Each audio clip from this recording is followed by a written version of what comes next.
Eugenia, can you hear me? Hi, Jeff. Yes, I can. Hi. You're Okay, breaking up a little bit. I'm good, very well. We have a little bit of a lag, so I see you speak and then I hear it. So we'll have to kind of give a pause after we are done talking. Very good. Okay. So, welcome and thanks for taking the time to chat with me. Would you just take a moment and introduce yourself and tell us your story in wine, how you got to where you are and who you are? Oh, heavens, Jeff, we don't have enough time for that story. That'll take That's us why I want days. you on here. That's the story I want to hear. I'm Eugenia Keegan, and I'm sitting in my home in the Willamette Valley. I wish I were walking through the vineyard with you, but I don't seem to get any internet connection out there. Okay, no So worries. I will sit still. I am currently working with Jackson Family Wines on their Oregon investments. So we have three beautiful estate wineries, and then naturally we have a slightly larger winery to do some of our bigger brands like La Crema and Siduri. And I have come this long way. This will be my 46th harvest. And I've come through Carneros and Burgundy and Russian River and Burgundy again, and via Grenache in southern France, which is what got you and I hooked up again. And here I am. I really want to hear more about that, but we'll get back to it. So, what is your actual job? And you do a lot with not just Jackson Family. You do a lot with Oregon in general, don't you? Yes, I do. Part of Jackson Family's mantra for executives or senior managers, I'm not really an executive, senior manager, is to be involved in the community. And that's really part of your job. So I probably spend 20% of my time on the Oregon Wine Board, Willamette Valley Wineries Association, Live, our sustainability program, certification program. And then the rest of the time, I have the truly fun job of overseeing the winemaking. That's my primary job, is the Oregon winemaking. And I have four absolutely brilliant young to medium young winemakers that I work with every day. And that's truly fun. That's not work. So, how did you get into the wine business? Did you start out with the goal of doing this? No, I didn't start out with the goal. Can you believe this? I had a goal of being a lawyer, really. Look at you. And I did. I started down that pathway. I quickly pivoted, and I grew up in Sonoma County. And in fact, it's kind of ironic, but our family vineyard is next door to La Crema. So I guess things really do go around in circles. But Yeah. I grew up with agriculture and farming, and my grandfather, Eugene, for whom I'm named, was Oh, a neat. very big part of my childhood. And I fell in love with agriculture. 25 cents a box for picking prunes could make a fortune. And then, you mainly Pinot Noir your whole time? Yes, yes, literally Pinot Noir and Chardonnay virtually my entire career. A little bit of Zinfandel when I worked with Hop Kiln, and I made a Zinfandel for my own label one time. But really, I fell in love with Burgundy. I did my early winemaking in Burgundy. When you're my age, we really didn't have a lot of California wineries to look to. Hansel, Calera, Chalone, but we didn't have really others. So people my age went to Burgundy to learn their chops. I see. And then, so many people are either in the California camp or the Burgundy camp, and now there's the Oregon camp. What do you see as unique and different and exciting about each of those regions that keeps you interested in everything? Well, soils and they have different climates. And if you're a Pinot Noir nerd, you're very much about place. And as an example, we were talking about the Willackenzie Estate, 140 planted acres with 43 Pinot blocks. And literally every block is a different wine. And what's been really fascinating, the conversation, was the difference in how those blocks express themselves based on the vintage. 19 was a very wet vintage. We had a lot of rain in September. a lot of frequency more than volume. And we made very different wines, obviously, in 19. And we were looking at the expression of these different blocks in a vintage like 18, more classic, warmer, and a vintage like 19 that was wet. And so each of the areas are so...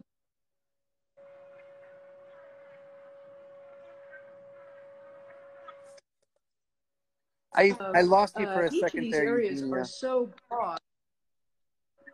I know, my phone rang. I'm sorry, Jeff. Oh, that's okay. No, My phone just rang. repeat that. I don't want to miss anything you say is all. Yeah, because your archives, we wouldn't want to upset your archives. Exactly. But each of those areas are so broad in and of themselves. I mean, particularly if you look at California, I mean, Carneros and Russian River are two completely different conversations. So Yeah. each one has, it's like music.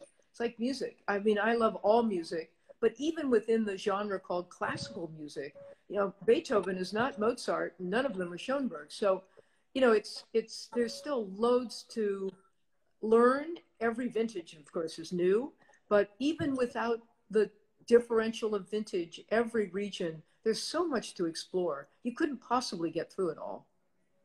Yeah, that's a nice way of looking at it, actually, because when you do those deep dives into a region, you do fall in love with it deeply, and you never finish learning. Right, and you never finish. It's like a good love affair. You never finish learning. There you go. So can you tell me more about the Jackson family and all of the community outreach you do? Because I find that fascinating, and maybe tie it into what's going on now and how that's kind of thrown everybody for a loop. Yeah, I think that the Jackson family likes to have their managers involved in community projects. So you know, when you look at the Willamette Valley Wineries Association, it's a marketing organization. And obviously that's what we do, market and sell wine. So it's really nice to be involved for two reasons. It's great to know what's going on in your community, but a company like Jackson Family has a lot of resources. So we can contribute quite a bit when sometimes other people can't. We have an international reach. We have marketing departments we have social, digital. So we can support the community in a lot of ways. And just our ability to outreach. I mean, we even have a legal department, for heaven's sakes. So I can go ask a quick legal question that other people just don't have access to. So it's really a shared, sort of a shared resource situation. Uh-huh. That's pretty neat. And how long have they been in Oregon, the Jackson family? Really 2013. They started up here in 12, made a La Crema Pinot in 12 from all sorts of different vineyards while they were exploring, trying to figure out what Willamette Valley was all about. And by 13, they had committed and bought the Graham Rain Vineyard in Yamhill Carlton and the Xena Crown Vineyard in Eola Amity Hills. Okay. And this is going to sound like a stupid question, but how do you not leave your fingerprint as the winemaker for the different properties and really let the terroir sing out? It's sort of a double combination. I mean, one of the things that Jackson family prides themselves on, most people don't know that they have 50 wineries around the world. Most people know of Kendall Jackson and La Crema and maybe what we're talking about here, or if they're really into Cabernet, they'll certainly know Cardinal and La Coya and those great brands. But part of the pride of what Jackson family does is the estate model, and they really leave the estates alone. It's a little like we share the back of the house, but we don't share the front of the house. And if you had a chance to chat with the winemakers, they would be appalled if you applied too much pressure on their independence. That's really a good metaphor that lets my head wrap around it as a restaurant person. Can you tell, we talked briefly about it's the Old Vine Grenache project that you had for, well, because I'm in love with the Roussillon and Carrie, and I'd love to hear more about that and how you found your way to France, the Roussillon. So that was a super fun project. I had a distribution company in Portland for a while, And I had both the Ordonez and the Eric Solomon portfolios. And I totally fell in love with Grenache. And I sold that company in October of 2016 and 2010, excuse me. It was October 16th, a day that I love, 2010. And I had no obligations for the first time since I was probably 18 years old. And I grabbed a car and a credit card, and we were still using maps in those days, even 2010, and spent 4 months in southern France and northern Spain just exploring Grenache, and super fun. And one of my contacts while I was over there, I don't know if you're familiar with Kimberly Jones, who has Kimberly Jones Selections and is a California broker. Okay, You know Carrie Kimberly? was talking about her today because I know Katie Jones and I don't know Kimberly Jones. Yeah. So Kimberly and I are old friends. When I had my winery in the 90s in Russian River, she sold, Kimberly Jones Selection sold my Keegan Cellars wines. So we became very close friends. And I knew that she was doing something in France. And so I got in touch with her, and she introduced me to the whole gang in Moree, all these people that I now know, that including Carrie. Right. So we hit it off. It turns out she's from just outside of Portland. And so we became very good friends. And so I see Carrie and Marcel whenever I'm down there, and I love them dearly, and I miss them dearly. Yeah, very much. Do you get over there very often now? Well, traditionally twice a year.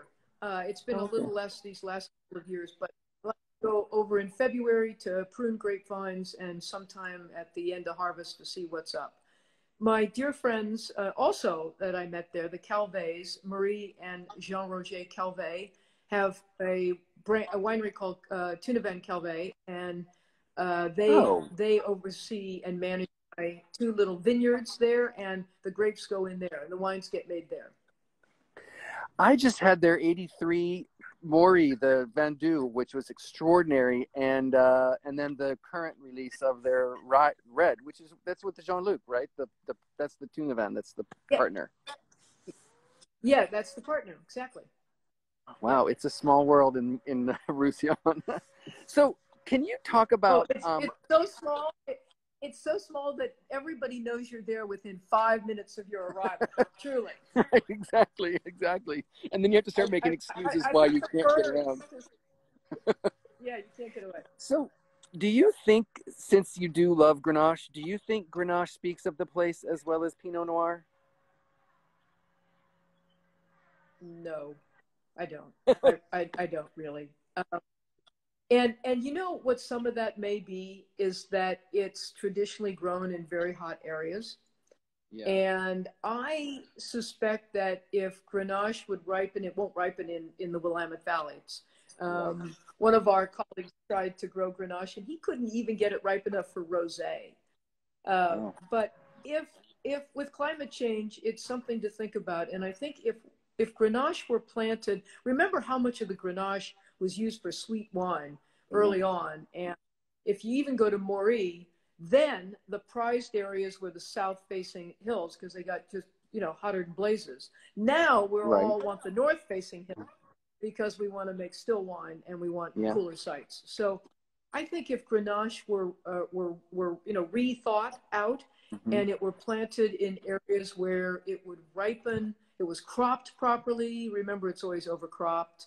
So I think if it were attended to more thoughtfully, it may actually show a sense of place. That would be totally worth exploring, in my opinion. And that just means more time to stay on the vine? Yeah, more time to stay on the vine and developing your flavors in a cooler environment.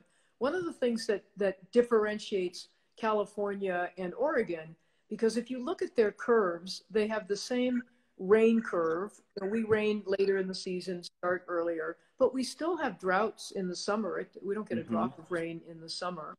And so if you look at, as opposed to Burgundy, where it rains all 12 months of the year.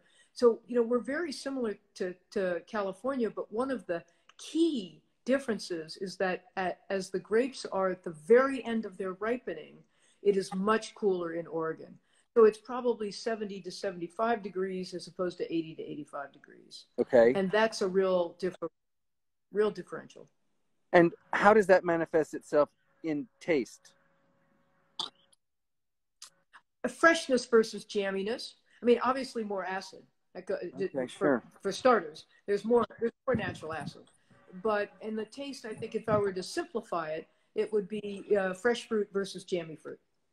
Okay, that actually takes someone smart like you to put it in very simple terms for someone like me to understand. So thank you. How is everything different under Corona in Oregon? I think you guys got hit earlier, and now you're coming out of it. What's going on over there? Well, I know I haven't seen another human being in months, other than my partner David. Yeah. Truly, not quite that bad, but a lot of Facebook quarantinis, which I enjoy at 5:30. You know, I always say that Oregon is left coast politics, but Midwest values. And so people in Oregon behave. If they're told to do something, they do it. And when they were told to go inside and shut themselves off from the world, they pretty well behaved. So we've done a good job of keeping the cases of COVID down. I don't know what that means to release us all back into the wild, but we've done a good job. But personally, I don't see us opening the state probably till June. Yeah, the governor has an emergency stay-at-home order until July 6th. So I don't see us, getting, and that can be moved up, of course. But yeah, I don't see us opening too much before June. Because Carrie's son is going back to school on Monday. They're splitting it up every other day, and like France is partially opening up on Monday, but not Paris and things like that. And in New York, we're still on the shutdown until who knows when. But one of the reasons I started doing this project is that a friend in Gaillac mentioned that the vines don't stop. And so even though we're kind of having to put a pause on everything in our lives, the vines don't stop. You still have to get out there and prune and trellis. And that is mitigated because you can have one person per hectare out in the field, but you're still doing work in the cellar. Are you able to do that, or you're just spreading out and doing the masks and social distancing for cellar work? Yeah, thankfully, both vineyards and wineries are considered essential businesses because the work doesn't stop, even the wine work. We've got grapes coming in. We've got to get wine in the bottle and out, or there's no place to put them. We run very tightly on an annual cycle. It's easy in the vineyard to put people in different rows, and they're automatic. And of course, masks in the trucks and sort of those things. In the winery, we're fortunate in that the estates only have 2 or 3 people that work on staff, period. So they can all go to work and still be pretty much socially distanced. We've had to set up sort of specialty situations for the labs. So I can go in and taste, make notes. You can come in and taste, and then 8 feet apart and talk about the wines. We definitely have to we have had to make accommodations. We have a JFW rule. You must wear masks on site. Counties have that JFW rule. Okay. So everybody's pretty thoughtful, and we've been able to carry on with everything, thankfully. Now I'm going to let you go soon because I don't want to go past a half an hour, but this is a logistic thing that fascinates me just because this is how my brain works. In groups, like they carpool. In southern France, everybody comes on their own unless they're in a caravan somewhere like some of the vineyard pickers are. Are your workers living on site, or do they drive in separately? How do workers get, even the vineyard guys who are out spread out, how do they come? There's usually 2 formats. So we have a number of people who are employed by Jackson Family in the vineyard, 25 of them, and they all come to work independently from their homes. They have their own JFW phone. That's quite simple. The FLC the farm labor tractors that we all use. This is true for California and everywhere else. And they tend to arrive in vans and that sort of thing. So it's much more challenging for them. They have to keep a certain distance, gloves, masks, sanitizer. So they have to have twice as many vans or make twice as many trips.